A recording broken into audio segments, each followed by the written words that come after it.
perform much better this coming year. Karibu sana, Erick. This is a very important sector. Yes, where are we at this year, or how have we performed?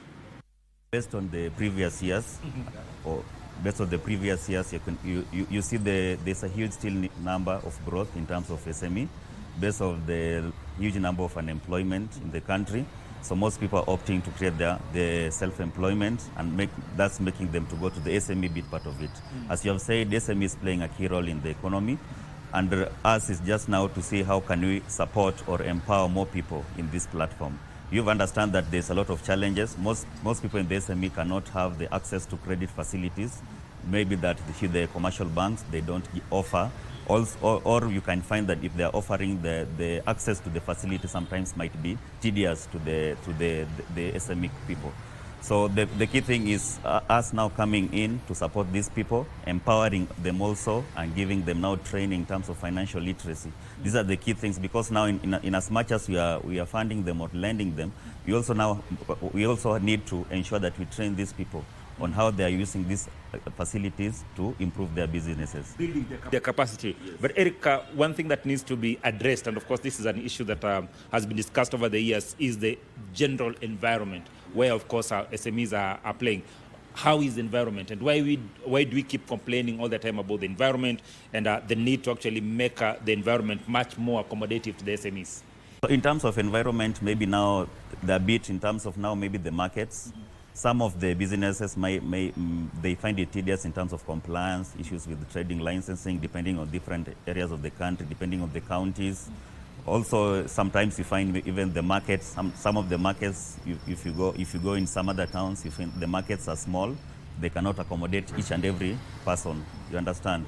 So the only thing we can see now, how can the authorities now, maybe the county governments, in terms of now giving these people ease environment to do their businesses without putting a lot of restriction in terms of compliances, in terms of fees, of charging them fees to make them now shy away from doing the business. And also now giving the support per se in that conducive working environment, majorly the markets where they go, so that at least they can do their business at peace. Yes. When you talk about policies and of course licensing, we also understand, of course, this is where the government generates its income in terms of taxes, right? Yes. So then how do you juggle the two? How do you balance the two in terms of ensuring, yes, we are giving them a conducive environment, but also at the same time, we are also ensuring that CISA gets what they're supposed to be getting?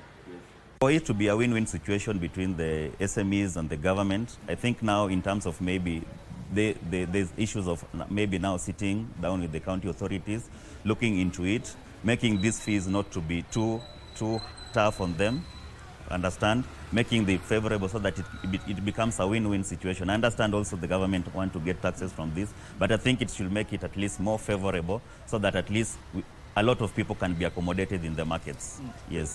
Paint for me a picture. When you want to start a small business, let's say in Kisii County or in Kisumu County or whichever county across the country, right? Just paint me for the picture of exactly what a trader needs to actually comply with before they can actually set up a business. Maybe I'll give an example for somebody doing second-hand clothes. We call it mtumba. The native language, we call it mtumba. So for somebody to go set up a mtumba business, maybe in a market X, I won't mention the name, he or she must liaise with the market authorities. Each market, every major market has authorities. It has leaders, it has officials, of which you have to go through them, you understand? So maybe going through them, there are some requirements that you have to meet for you to set up even a space. For instance, some counties also have markets which you have to pay rent to rent out those spaces, you understand? So also depending on the nature of the business, sometimes they find it tedious, because also some other business in the SME sector, they are seasonal, you understand? You might find this season they are good, there are some of the season, just like any other business, you have the good days and the bad days.